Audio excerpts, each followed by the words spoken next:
नमो बुद्धाय। बुद्धां शरणं गच्छामि। जगतगुरु परम ब्रह्म गौतम बुद्धाय नमो नमः। तो दोस्तों, आज हम बात करेंगे कि कृष्णा से ही स्वर्ग और महास्वर्ग का प्राप्ति करें। कैसे कैसे कैसे आपका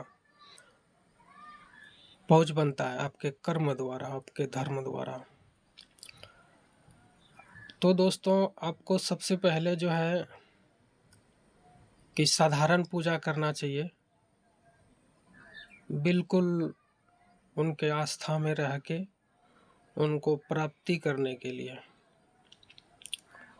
आपको बिल्कुल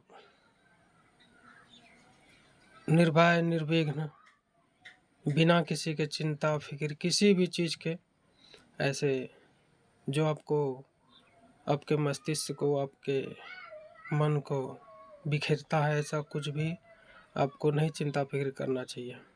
बिल्कुल आप उसको समर्पित कीजिए, तभी वो आपको मिल जाएंगे। और कैसे मिलेंगे वो आपको बताते हैं। पहले आप जितना दृढ़ होंगे उतना आपका कम समय लगेगा, और जितना दृढ़ नहीं होंगे आपको शायद मिल भी सकता है और नहीं भी मिल सकता है। तो आपको सर्वप्रथम आपको बिना किसी मंत्र जाप के आपको 3-4 महीना उनका बिल्कुल नित्य प्रतिदिन आपको उनका पूजा करना है, उनका स्मरण करना है। जब आप धूप दीप फूल आदि कुछ भी दें, जैसे आपका इच्छा हो वैसे प्रसन्न है।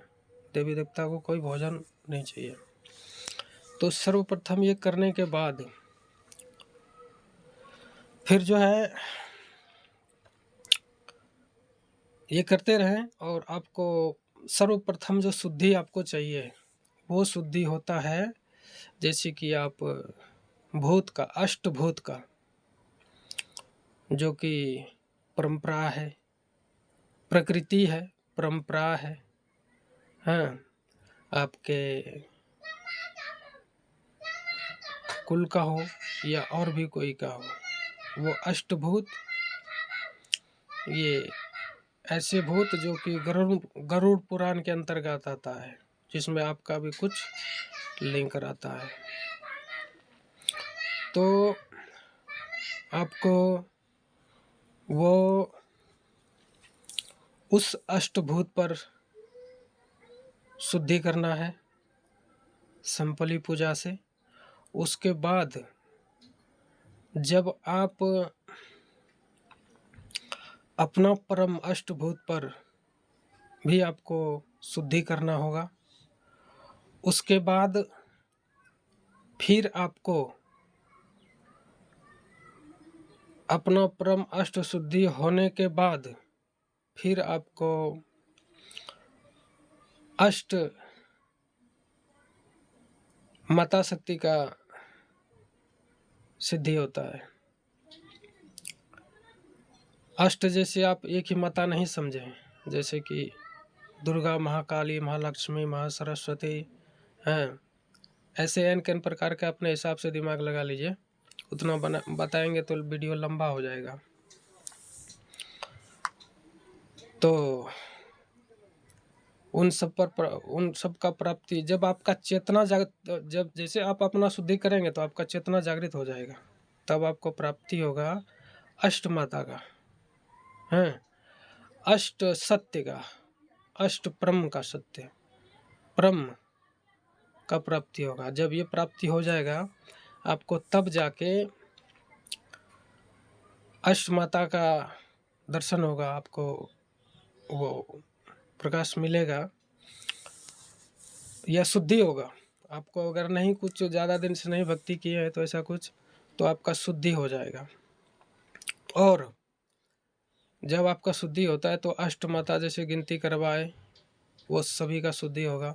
फिर अष्ट महामाता का शुद्धि आपको आपके द्वारा, आपके कर्म द्वारा होता है। तो अष्ट महामाता का जब शुद्धि होता है तो फिर आपको कृष्णा प्राप्त होता है। कृष्णा जो कि सभी देवी सभी देवता जितने भी हैं, बड़े से बड़े छोटे से छोटे, सभी का एकमात्र केंद्र है, वो है कृष्णा, जो कि एक महाआत्मा है। कृष्ण तत्व ही कृष्णा है।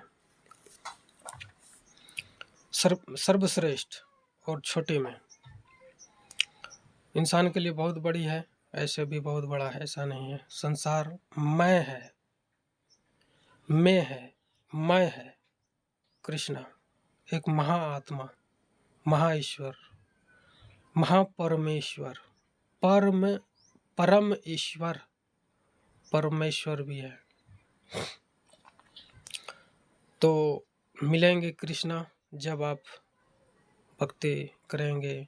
शक्ति ढेर अगर जागृत हो गया तो आप शून्य हो जाएंगे। वैसे दिखाएगा आपको, अगर आप ज्ञान अपने आप को संभाल के रखे हुए हैं तो आपको दर्शन दिखाएगा, खाली कृष्णा ये है, ऐसे है। अगर शक्ति आ गया तो आपको शून्य नजर आएगा, आप खुद शून्य हैं, ऐसे भी और वैसे भी शून्य हो जाएंगे। तब आपको श्री राधा रानी का दर्शन होगा। श्री राधा रानी को दर्शन के बाद फिर आपको, हाँ तो वो बात आपको बताया नहीं, सभी देवी देवताओं का केंद्र कृष्णा है। चाहे कोई हो, ब्रह्मदेव हो या महादेव हो या विष्णु हो, कोई भी हो, कोई माता हो, सभी का केंद्र कृष्णा ही है। और जब आपको कृष्णा प्राप्त हो जाता है तो आप जगत में कुछ भी देख सकते हैं, कुछ भी कर सकते हैं। आपको मतलब कुछ भी कैसे कर सकते हैं, उसके दायरे में रह के करना पड़ेगा। अपने आप को हर चीज़ में के दायरे में रह के करना पड़ेगा भक्ति भाव में, ऐसे नहीं है। तो उसके बाद फिर आपको राधा रानी का दर्शन होगा, राधा रानी की शक्तियाँ प्राप्त होंगे। उसके बाद फिर आपको कृष्ण जी का दर्शन होगा, प्राप्ति होगा। फिर आपको परम कृष्ण की शक्ति प्राप्त हो, मतलब दर्शन होगा। गौर करेंगे, कुछ दिन भक्ति करते करते मिलेगा, बहुत जल्दी नहीं मिल जाएगा।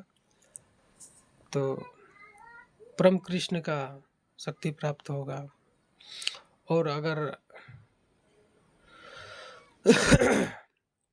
अगर क्या आप सिर्फ इसके ऊपर फोकस करेंगे तो यही मिलेंगे, और अगर सर्वस्व पर फोकस करेंगे तो सर्वस्व भी दर्शन होगा। श्री राधा रानी को मिलने के बाद आपको कृष्ण का दर्शन होगा। उसके बाद फिर परम कृष्ण का दर्शन होगा, आप में होगा, आपसे होगा, आप होंगे। उसके बाद फिर जब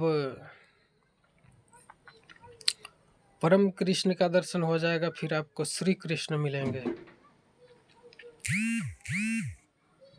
श्री कृष्ण मिलने के बाद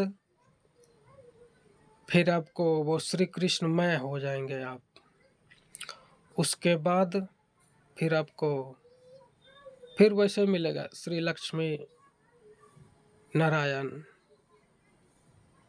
फिर नारायण विष्णु, एन प्रकार से आपको ये सभी अष्ट शक्तियाँ का प्राप्ति होगा।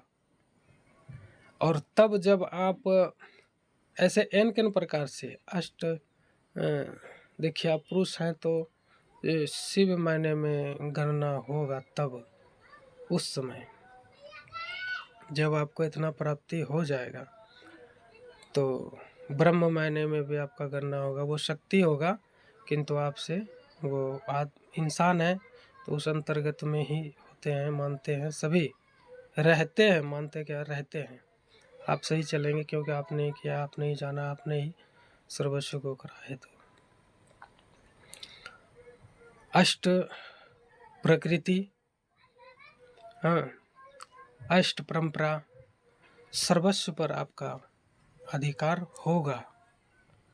सेवक मायने में जब आप सेवक ही हैं तो, और अहंकार करेंगे, कुछ भी करेंगे, इस तरह का कुछ भी करते हैं तो आपके ऊपर पर पर ब्रह्म का कुछ आरोप लगता है हैं। जैसे गरुड़ पुराण में दंड स्वरूप जैसे कहते हैं, दंड आपको मिलता है ऐसे, लेकिन ऐसे करना नहीं है। आप जब अच्छा कर रहे हैं तो अच्छा ही के लिए कीजिए, जग की भलाई के लिए कीजिए, लोग जन कल्याण कीजिए। आपसे कभी दूर नहीं होंगे और आप में रहेंगे, स्वयं आप भी रहेंगे। हाँ, तब आपका जो है आपको दर्शाएगा बहुत कुछ कि आप त्रिलोक विजयी हैं, त्रिलोक पर आपका राज है, सर्वस्व है। होता है, किंतु आपको क्या करना चाहिए वो अपने हिसाब से देख लीजिएगा। तो दोस्तों, इतना करने के बाद मतलब सर्वप्रथम आपको नियम सर्वस्व पर आपको ध्यान वो करना पड़ेगा। धैर्य पालन, क्रोध, बहुत कुछ, किसी का कहना सुनना सहना। आप इसमें कोई टाइम टेबल नहीं है। आप अगर चाहें तो बचपने से स्टार्ट कीजिए अथवा मध्य टाइम जवानी से स्टार्ट कीजिए हैं। बुढ़ापा में भी कर सकते हैं, पर आपको बुढ़ापे में करने से लाभ नहीं मिलेगा ज़्यादा, क्योंकि आप बूढ़े हो गए हैं तो लाभ मिलेगा परंतु कम मिलेगा, थोड़ा सा कम मिलेगा, है ना। तो और शादीशुदा का कोई मतलब नहीं है। आप जब ईश्वर की प्राप्ति करते हैं, परम की प्राप्ति करते हैं, जग कल्याण लोक कल्याण करने की इच्छा या करते हैं, ऐसा रखते हैं विचार, तो आपके ऊपर कोई भी इस प्रकार का कोई भी सिस्टम लागू नहीं होता है कि आप शादीशुदा हैं अथवा शादीशुदा नहीं हैं। इससे कोई मतलब नहीं है। लेकिन आपको चलना पड़ेगा सर्वस्व को साथ लेकर, तभी आपका जय जयकार होगा, मंगलमय होगा। जैसे देखिए, प्रकृति से भी चलना है, प्रकृति को भी आप सर्वस्व का दृष्टि हो जाएगा ना आपको, तो आपको चलना चाहिए। कैसे चलना चाहिए? प्रकृति को साथ लेके चलना चाहिए, समय को, परंपरा को साथ लेके चलना चाहिए, हाँ, ब्रह्म को साथ लेके चलना चाहिए, जो समाज में चल रहा है कैसे क्या क्या नहीं ऐसे वैसे, हाँ, ये सब को ध्यान में रखते हुए आपको अपना कार्य करना है। और ऐसा नहीं कि आपको भक्ति में मतलब दिन रात लगे रहे पड़े हैं, ऐसा कुछ नहीं है। आप बिल्कुल टाइम टेबल करें, धैर्यपूर्वक करें और चिंता न करें, चिंतन करें, ईश्वर का हमेशा चिंतन करें। पूजा तो आपका एक समय ही होगा, 15-20 मिनट 10 मिनट का ही होगा, आधा घंटा का ही होगा। इतना पूजा करते हैं आप एक टाइम में, कम से कम पौने घंटा सवा घंटा आपको नित्य प्रतिदिन करना है। अब वो आपको करना क्या क्या है, जैसे कि आपने पूजा करा, आसन लिया, आसन पे बैठा और सारा चीज़ व्यवस्था, पुष्प, जल, नैवेद्य जो भी है आपके पास उपलब्ध में, वो कोई ज़्यादा नहीं मांगता कि हमको खोआ और मक्खन ही दो, ऐसा कुछ नहीं। आप कुछ मिश्री बादाम कुछ भी लेकर के आप सक्षम हो सकते हैं। पुष्प, कुछ किताब ले लीजिए उनके, हैं, वो पढ़िए, थोड़ा देर स्तुति जो है, श्लोक जो है कुछ वो पढ़िए। उसके बाद आप थोड़ा सारा कुछ करके पूजन पाजन करके धूप दीप दिखा के, धूप दिखाए अथवा दीप दिखाए, आप जितना भारी पूजा करेंगे उतना आपको लाभ प्राप्त होगा। तो वो दिखा के धूप दीप, उसके बाद जल अर्पण करके, उसके बाद जो है कि आपको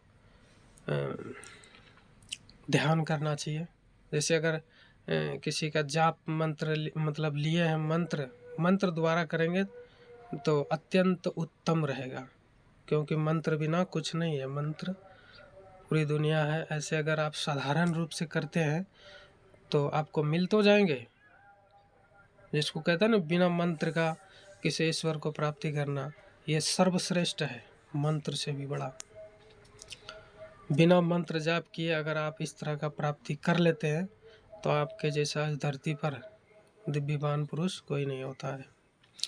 वैसे हमने नहीं करा है, हमने किसी मंत्र का जाप नहीं करा, किसी मंत्र का जाप नहीं करा हमने। बस बचपने से भक्ति करता हूँ।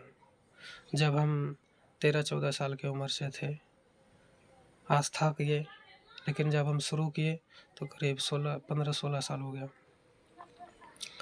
तो आपको बिना, अगर वैसे करना है लेकिन मंत्र का सहारा लेंगे तो आपको जल्दी सपोर्ट करेगा। और मंत्र का भी नियम एक माला से ही करें, मात्र एक माला से ही।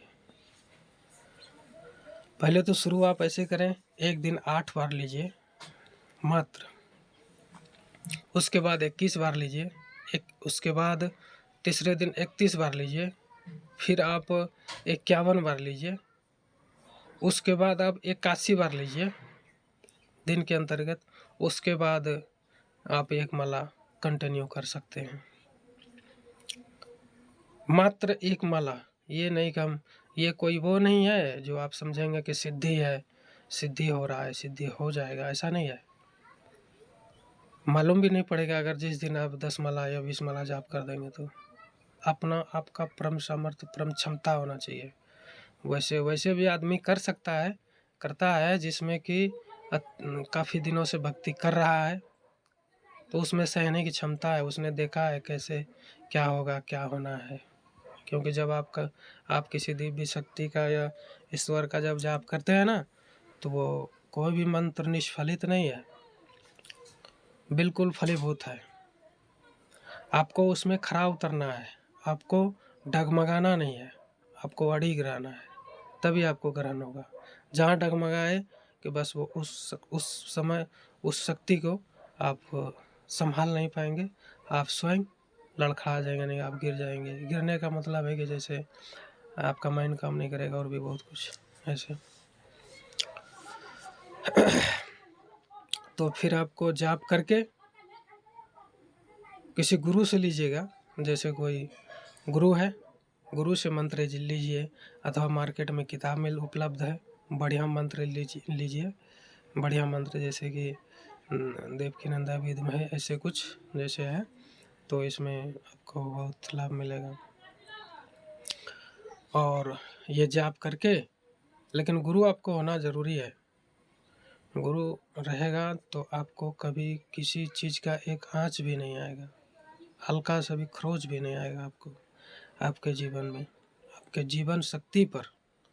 क्योंकि आप ब्रह्म की प्राप्ति कृष्ण की से वो कर रहे हैं, तो वो एक महाआत्मा है, आत्मा है, महाआत्मा है। तो उसको संतुलन बनाए रखने के लिए आप में किसी भी इंसान, नॉर्मल इंसान में क्षमता है नहीं, क्योंकि प्रथम बार उसने करार इस तरह करता है। तो गुरु होना ज़रूरी है। जाप जैसे आपका ख़त्म हुआ और फिर आप ध्यान कर सकते हैं जितना देर हो सके, ज़्यादा से ज़्यादा प्रयास कीजिए ध्यान करने का। लेकिन आप अगर कंटिन्यू अगर आधा घंटा भी करते हैं, लेकिन फुल अच्छे ध्यान मुद्रा में, ऐसे नहीं आंख बंद किए और जो अल्फा वल्फा है इधर उधर से, ऐसे नहीं, धीरे धीरे कंटिन्यू इस तरह करते करते आपका ऑटोमेटिक जो है आपको आनंद आने लगेगा ध्यान मुद्रा में। और फिर आप ध्यान कीजिए, 1 घंटा ध्यान कीजिए, 2 घंटा ध्यान कीजिए, 3 घंटा कीजिए, जब आपका मर्जी करे। सुबह में अगर आप चाहते हैं कि सुबह में हम एक आधा घंटा करते हैं तो भी ठीक है। फिर आप जब सोते हैं उस समय आप कीजिए ध्यान। लेकिन आप अगर नहीं, आपको दोनों टाइम इस तरह अगर आप चाहते हैं तो आपको सुबह शाम की भक्ति चाहिए। सुबह शाम को अगर कुछ ना हुआ तो भी आपको धूपबत्ती, अगरबत्ती जो भी है, धूप दीप कुछ भी दिखाना चाहिए। स्तुति हल्का कर लिए, फिर अपना इत्मीनान से अपना काम कर रहे। तो इस तरह करने से आपको प्राप्ति हो जाएगा, स्वर्ग, महास्वर्ग और जब आप इस तरह प्राप्ति कर लेते हैं तो आप देखेंगे कि नवग्रह जो है, नवग्रह कौन पूछता है, नवग्रह देवता जो है, देवता, बड़े बड़े देवता आपके सामने नतमस्तक होंगे जब आप प्राप्त कर लेंगे। आपके सर्वस्व परम ब्रह्म तक, जो आपका इस प्रकृति में आप जो ब्रह्म है और आप जो सर्वश्रेष्ठ हो गए, तो आपके सामने देवता भी झुकेंगे। आपका अनुमति जो भी कहेंगे वैसे करेगा, लेकिन आपको करवाना वही चाहिए जो कि आपके हित में हो, लोक कल्याण, जग कल्याण के हित में हो। ईश्वर की प्राप्ति, वो आपको ईश्वर की, आप जब स्वर्ग को प्राप्त कर सकते हैं, महास्वर्ग को प्राप्त जब आप कर सकते किए हैं, तो आपको उसी आधार पे काम करना चाहिए। कोई भी आम इंसान आपके सामने कुछ भी नहीं होता है। आपको फर्स्ट में बताए एक भूत के समान होता है, बिल्कुल भूत, आपको दिखेगा भूत, पता चलेगा भूत, किंतु आपको अपना ज्ञान होना चाहिए कि व्यक्ति वो इंसान है, वो भूत नहीं है। तो दोस्तों, आज के वीडियो में हम इतना ही बताएं, और भी बहुत कुछ है। हमको सपोर्ट कीजिए, सब्सक्राइब कीजिए, शेयर कीजिए, लाइक कीजिए दोस्तों। हम इससे भी, ये तो आपको नेचुरल बताएं, और भी इनका बहुत कुछ बताना है। प्रत्येक का, जितना भी धरती पर देवी देवता है सभी का बताएंगे। यह मात्र आपको बताया कि कृष्णा से आप कैसे स्वर्ग और महास्वर्ग की प्राप्ति कर सकते हैं, है ना। तो आपको इससे पहले देखिए, धरती पर सर्वप्रथम जैसे काली माता है, उस पर आपको पूर्ण विजयी करना होता है। तो दोस्तों, इनकमिंग वॉइस कॉल फ्रॉम +9